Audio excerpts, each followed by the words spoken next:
I'd been familiar with the Institute for, well, as long as I'd been alive. I've been going to Port Aransas for almost 70 years.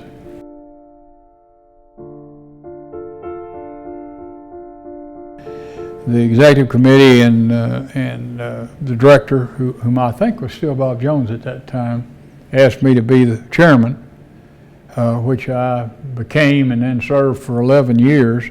I don't regard myself as particularly philanthropic, but you know, I had a front row seat at the needs, at the ventilation of the needs of the Institute. So that gave me some idea of how the money was being spent and what it was being spent for.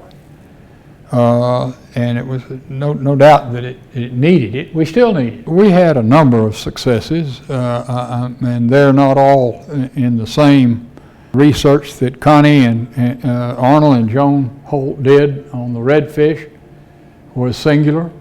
It was supported tremendously by Perry Bass and the Coastal Conservation Association, then the GCCA.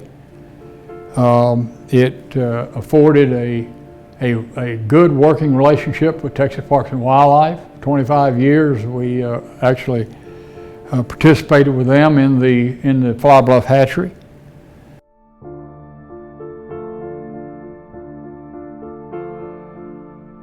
I love to fish, always have loved to fish, and love the things that make fishing possible. And I do think that there are more lures in sporting goods stores in Texas than there are legal redfish, trout, drum, and everything else in the bay. If you used one lure once to catch one fish, you could completely deplete the stock of fish.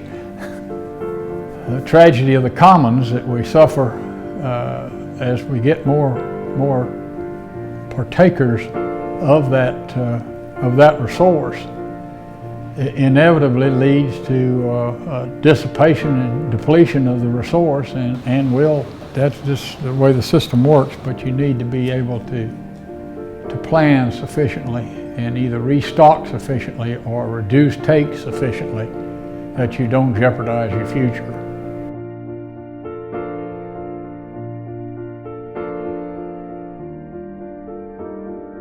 Be enough in the vanguard to prevent any real population disasters amongst the marine life, because it doesn't take much. If you feel that the marine environment is a critical element of the quality of life of humans, then you have to support grassroots research that is accomplished by the Marine Science Institute. My advice is always participate in the political process. It may be hard to imagine, but politicians have grandchildren and are confronted with many difficult choices. But I can tell you that the Institute would not be what it is today were it not for Todd Hunter, because we simply don't have the political support elsewhere to generate the sort of funding that we need to run a first-rate Marine Science Institute. By supporting MSI, you will illustrate to Texas and to everyone, and particularly the importance of preserving nature's presence for the future.